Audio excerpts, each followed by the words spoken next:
So just a little terminology here. So stoichiometry. Let's define stoichiometry. And it ends up being a very useful tool for all these chemical conversions that we're dealing with. So stoichiometry means measuring elements. And that's literally what we're doing. We're counting up the number of elements to figure out what the chemical reaction is and figure out what's produced. The study of the specific molar ratios in which reactants are consumed and products are formed in a chemical reaction. So it allows us to determine the amounts of reactants and products in a reaction. The stoichiometric coefficients, this is a term that comes up, are just the numbers in front of the compounds that balance the equation. So in the equation we balanced already, 1 is the stoichiometric coefficient on methane. If it's 1, we just omit it. We don't indicate that there's 1, we just show that there's one of them. 2 for molecular oxygen, 1 for carbon dioxide, and 2 for water, for H2O. So those are the stoichiometric coefficients.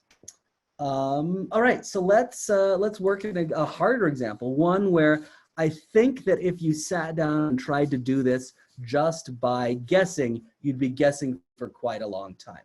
But the algebra is really no harder here than it would be for other problems. Okay, so let's start it out. Potassium chlorate. I'm not asking you to memorize for a test knowing what this is, but if you get a name, you should be able to look it up and figure out what it is. So the chlorate ion is, oops, let's switch this other editing mode. So the chloride ion is ClO3 minus, and potassium is K, so potassium has a +1 charge, so potassium chloride is KClO3, reacts with, I'm giving you that molecular formula there. It turns out it's a sugar, one of the disaccharides, to form potassium chloride, and that's KCl. And so how many moles of KCl are produced per mole of sugar that reacts? All right, well, let's write out our equation. We've got the words here we got to translate into equations. So we got KClO3 plus a C12H22O11 goes to KCl plus CO2 plus H2O. Great. Okay, so that's my unbalanced chemical equation. And now what do I do here? Well, I'm going to write variables in front.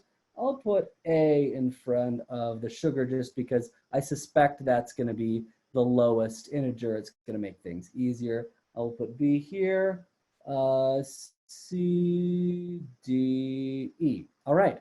So now we write out our equations. How many equations are there going to be? Well, there's going to be one for each element. For carbon, then there's 12 carbons in the sugar, so 12 times A is equal to, the only thing that has carbon in the products is CO2, and there's only one of those, so 12A equals D, because that's the stoichiometric coefficient on carbon dioxide.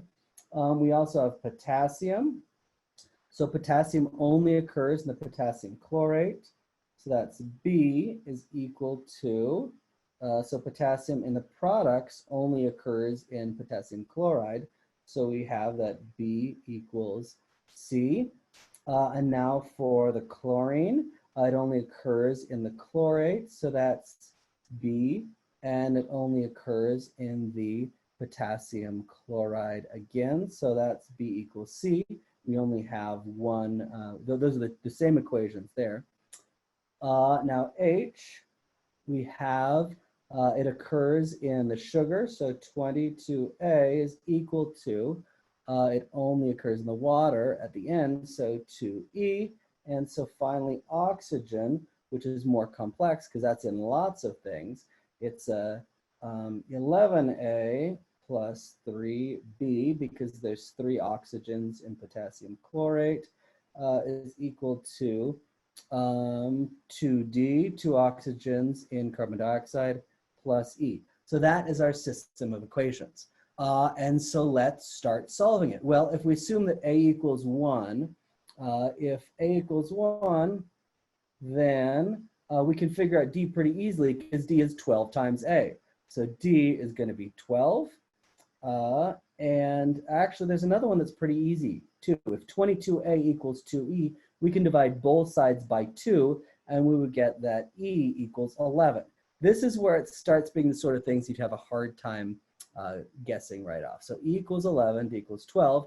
So now we need to figure out B and C. Well, once we have B, we got C. So what equation, but we don't have either B or C, so we can't use the second two equations, the ones corresponding to potassium and chlorine. So we have to go to the last one. Okay, so how can we solve that? Well, we know A, we know E, and we know D. So plugging in, we would get that 11A is just 11, plus 3B, we don't know that, 2 times D, so D is 12, so 2 times D is 24, plus E, which is 11. Well, 11 cancels out on both sides. Aha, so B equals 8, which equals C. So there we go. Now we have all the variables. B is 8. 8 potassium chloride, chlorates reacts with, A is 1 sugar, resulting in 8 potassium chlorides plus 12 carbon dioxide plus 11 water molecules. So 1 mole of, then let's go back and see what the question was. How many moles of potassium chloride are produced per mole of sugar that reacts? Well, we would get for 1 mole of C12H22O11, that's stoichiometrically equivalent to, that's what this little symbol is, the equal sign with the bump on the top, 8 moles KCl. All right, so yeah, so that is how the setup is a little complex, but at that point there is no guessing. It's just getting, just grinding through the algebra. And so you can decide what the easiest thing in any situation should be. There's going to be some equations where you can just look at it and say, okay, I can just guess it. But for everything else, that's when you probably want to do something like this.